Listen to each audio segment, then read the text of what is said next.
এই যে কালামুল্লাহ শরীফ আছে, কেউ যদি এই কালামুল্লাহ শরীফ পাঠ করে আল্লাহ তাআলা প্রতিটি হরফের বিনিময়ে আল্লাহ তাআলা একটি নেকি বাড়িয়ে দেন, যে নেকিটি 10 গুণ বৃদ্ধি পেয়ে যায়। রাসূল সাল্লাল্লাহু আলাইহি ওয়াসাল্লাম তার হাদিসের মধ্যে বলেন, মান ক্বারা হারফান মিন কিতাবিল্লাহ, যে ব্যক্তি আল্লাহ তাআলার কিতাবের একটি হরফ তেলাওয়াত করলো, ফালাহু বিহি হাসানাতুন, তার জন্য একটি নেকি লেখা হবে।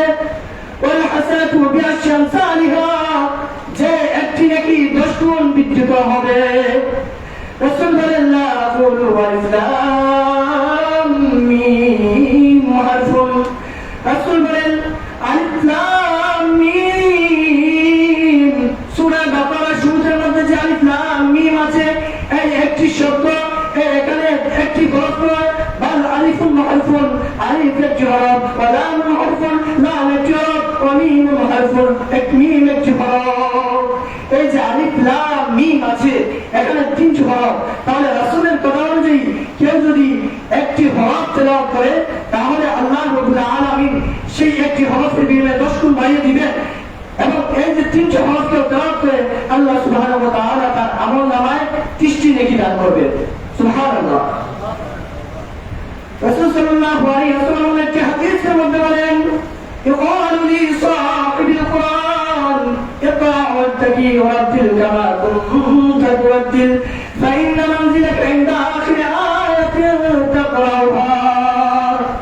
রাসূল বলেন, কাল কিয়ামতের দিন ইউকালু লি সাহিবিল কুরআন, কুরআন পাঠকারীকে বলা হবে, ইকরা ওয়াত্তাকি, পড়ো এবং তোমার মাকাম উন্নীত করতে থাকো, পড়ো এবং চলো, ইকরা ওয়াত্তাকি ওয়ারাতিল কামা কুনতা তুরাতিল, তাকরাম দৃষ্টিভাবে দুনিয়াতে যেভাবে তুমি পাঠ করতে, যেভাবে তেলাওয়াত করতে, সেভাবে আজকে তুমি তেলাওয়াত করো, ফাইন্না মানজিলাকা ইনদা আখিরি আয়াতিন তাকরাউহা। কারণ তোমার মর্যাদা, তোমার মাকাম, তোমার স্তর হচ্ছে সেখানে, সেই পর্যন্ত যেখানে গিয়ে তোমার পড়া শেষ আয়াত শেষ হবে। এখন কোনো ব্যক্তি যদি 6666টি আয়াত তেলাওয়াত করে, তাহলে আল্লাহ সুবহানাহু ওয়া তাআলা তাকে 6666টি তারা উঁচু স্থানে তার মাকাম দিবেন। মতান্তরে এখানে কিছু ইখতিলাফ আছে যে 6666টি কিনা না, কিন্তু কেউ যদি তেলাওয়াত করে বেশি, আল্লাহ সুবহানাহু ওয়া তাআলা তাকে বেশি মর্যাদা দিবেন, মাকাম দিবেন, স্তর দিবেন। দুনিয়ার মধ্যে দেখবেন কেউ যদি একতলা একটা বাড়ি নির্মাণ করে, তাহলে সে 2 তলা বিশিষ্ট একটা বিল্ডিং চায়, কেউ যদি 2 তলা বিল্ডিং বিশিষ্ট